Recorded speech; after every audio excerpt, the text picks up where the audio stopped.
zone.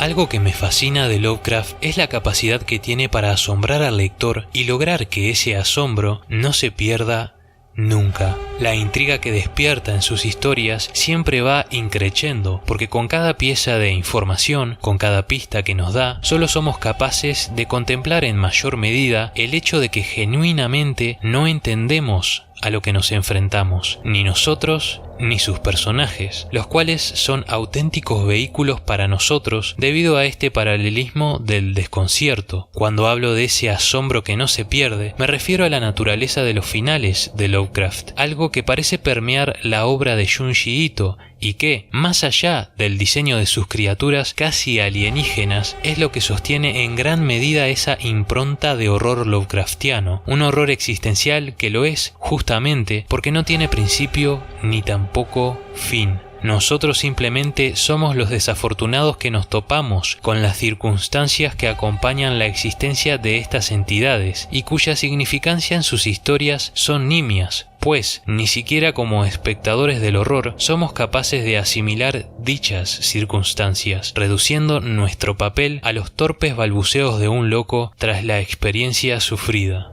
El asombro que no se pierde es justamente la intriga que nos asalta en los momentos más cotidianos de nuestra vida. La historia ha concluido, pero el horror de sus páginas no ha terminado, y solo podemos tratar de reparar en las consecuencias que dejó tras su trayectoria. Es así como la inevitabilidad es el ojo del huracán al que Junji Ito retorna asiduamente, historia tras historia. Hoy hablamos de cómo Junji Ito entiende a Lovecraft a través de sus finales.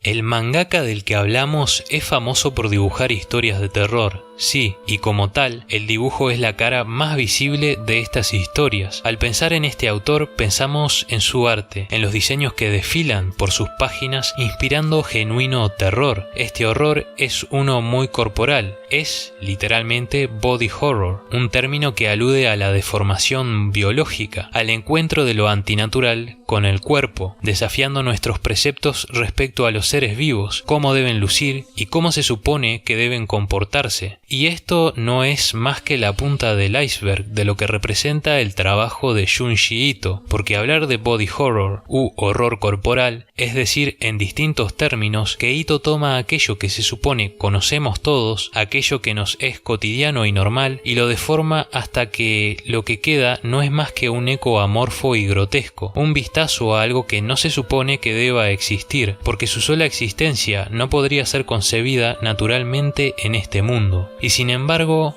ahí está, y no podemos apartar la mirada. El horror es entonces fascinación, y con este hambre por el entendimiento, Junji Ito nos va guiando, cual señuelo, hasta el borde del precipicio. Mientras más sabemos, más incógnitas concebimos y menos podemos frenar la caída hacia sus finales abiertos. Por esta razón, sus monstruos, su dibujo, su horror corporal son la cara más visible del miedo, pero el verdadero terror del que nos habla el autor se halla al final de este camino de migajas de pan. Durante todo el trayecto a través de sus páginas, una pregunta comienza a cobrar más y más fuerza. ¿Qué hay al final del sendero?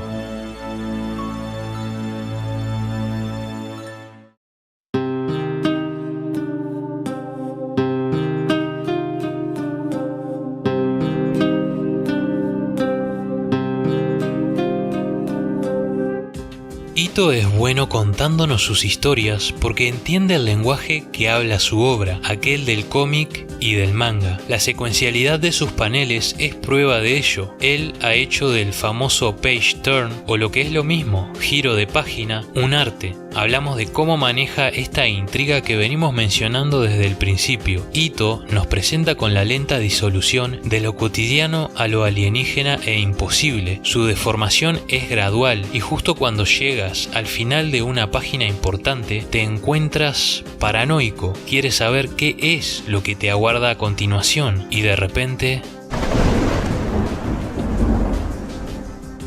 el velo se retira abruptamente, con violencia, y lo que queda es una verdad aterradora, sin principio aparente ni final concebible. Es así que a través del giro de página vemos al hombre detrás de la maquinaria. Este autor sabe la clase de historia que nos quiere contar y dado tal entendimiento, sabe también cómo contarla, y por medio de estos giros de página nos susurra la violenta e infinita naturaleza de sus finales. Para explayar en profundidad esta idea me voy a remitir someramente al final de Uzumaki y de Gy-Oh, debido que al ser ambas las historias más populares de este hombre hay más posibilidades de que las hayas leído. Aclaro que no voy a entrar en detalles, solo repararé en la condición de final abierto y cómo Ito entiende el cierre de una historia.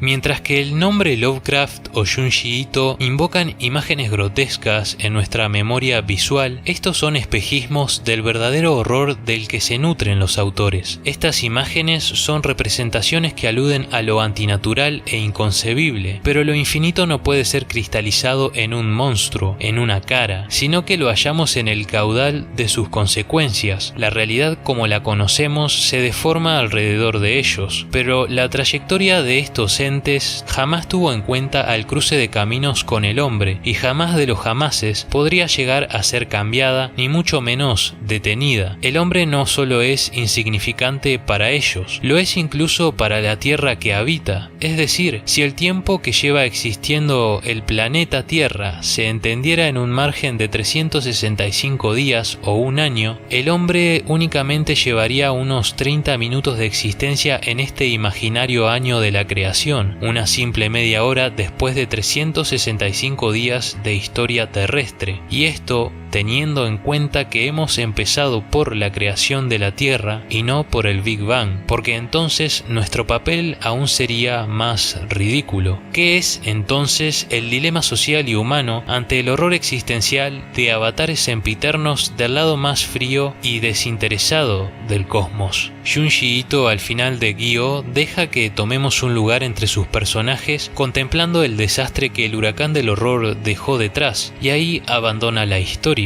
En Uzumaki sus personajes descienden la espiral del horror y aceptan la inevitabilidad de la caída, tragados por los caprichos de la incomprensible sapiencia de un ser cuya existencia parece tan foránea como eterna. Al final Junji Ito abandona la historia y su abandono permea a nosotros, los lectores, tras terminar de leer. Mientras continuamos con nuestro día, frecuentemente nos vemos asaltados por la pregunta: ¿qué es lo que acabo de leer? Y cuando gran parte de las incógnitas de este viaje han sido resueltas, palidecen con la chocante verdad última. El único sentido que puede ser concebido es aquel que subsiste dentro de las frágiles esferas de realidad del hombre. Y sin embargo, en la más brutal de las revelaciones, Junji Ito siempre halla un momento para detenerse y decirnos que, a pesar de todo, encontrarlo en el calor humano es legítimo.